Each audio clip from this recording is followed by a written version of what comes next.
Halo Sobat KM, kembali lagi bersama saya Nurul Farazia di program Kabar Makassar Petang. Hari ini saya akan memberikan informasi seputar Kota Makassar dan sekitarnya. Ini dia berita pertama.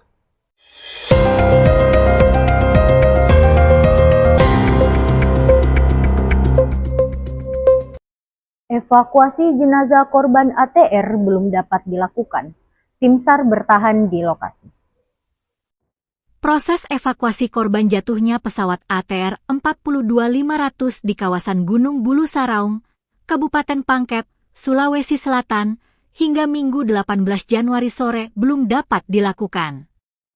Upaya pengangkatan jenazah terkendala kondisi cuaca buruk serta medan ekstrim di lokasi penemuan. Kepala Seksi Operasi dan Siaga Basarnas Makassar, Andi Sultan, mengatakan tim SAR telah beberapa kali mencoba melakukan evakuasi, namun belum berhasil akibat kabut tebal, angin kencang, dan jarak pandang yang sangat terbatas. Saat ini belum bisa mengangkat korban. Dengan kondisi cuaca seperti sekarang, beberapa kali sudah dicoba untuk mengangkat, tapi tidak berhasil. Malam ini tim SAR camp di dekat jenazah, ujar Andi Sultan, Minggu 18 Januari.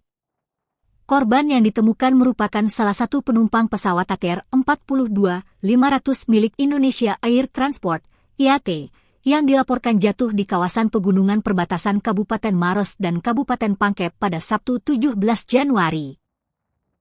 Jenazah ditemukan di lereng gunung dengan kontur curam dan jurang dalam, tidak jauh dari lokasi serpihan badan dan ekor pesawat. Sebelumnya, tim SAR gabungan berhasil menemukan lokasi jatuhnya pesawat kurang dari 24 jam setelah pesawat dinyatakan hilang kontak. Indikasi awal diperoleh dari pantauan udara menggunakan helikopter dan drone yang mendeteksi serpihan kecil di kawasan hutan pegunungan Bulu Saraung. Setelah temuan awal tersebut, tim darat diterjunkan untuk melakukan penyisiran lanjutan.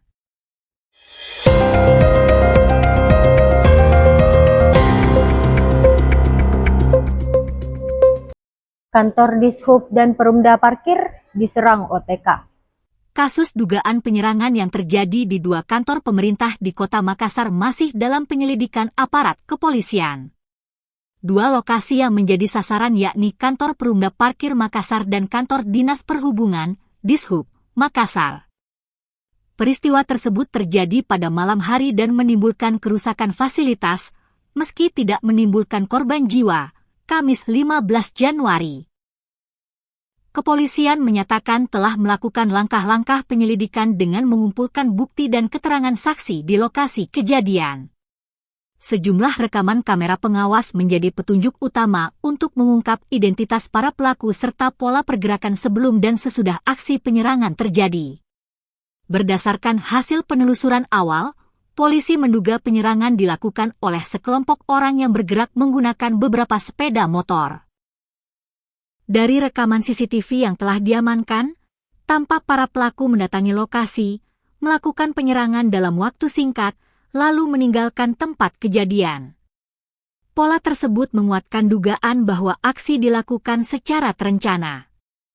Pihak kepolisian juga mengungkapkan bahwa penyerangan diduga berlangsung di dua lokasi berbeda dalam rentang waktu berdekatan.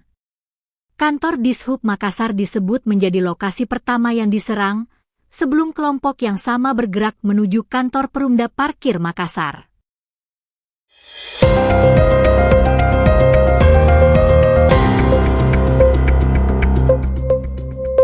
Sidrap kembangkan kandang ayam modern, produksi ribuan telur per hari.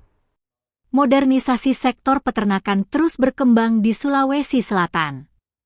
Bupati Sidenreng Rapang, Sidrap, Syaharudin Alrif, meninjau langsung peternakan ayam petelur berteknologi modern yang menggunakan sistem kandang tertutup, closed house, dengan teknologi Big Dutman asal Jerman.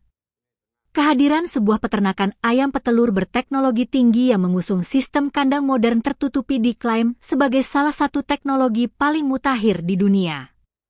Sarpin yang merupakan manajer Close House, PT Cahaya Tiga Putri menjelaskan peternakan tersebut menggunakan sistem Big Dutman asal Jerman, teknologi yang dikenal mampu mengontrol suhu, ventilasi, hingga alur produksi telur secara otomatis. Berbeda dengan kandang konvensional, seluruh sistem di kandang ini dikendalikan secara digital tanpa pengaturan manual, kecuali pada aspek kebersihan yang tetap diawasi secara berkala, bebernya, Minggu 18 Januari. Dirinya menuturkan di dalam kandang, suhu ruangan dijaga stabil melalui kombinasi cooling pad dan kipas otomatis. Sistem ini memastikan kondisi ideal bagi ayam, baik saat musim panas maupun hujan. Telur yang dihasilkan pun langsung mengalir ke tempat penampungan di lantai bawah tanpa sentuhan tangan. Kapasitas kandang mencapai puluhan ribu ekor ayam petelur.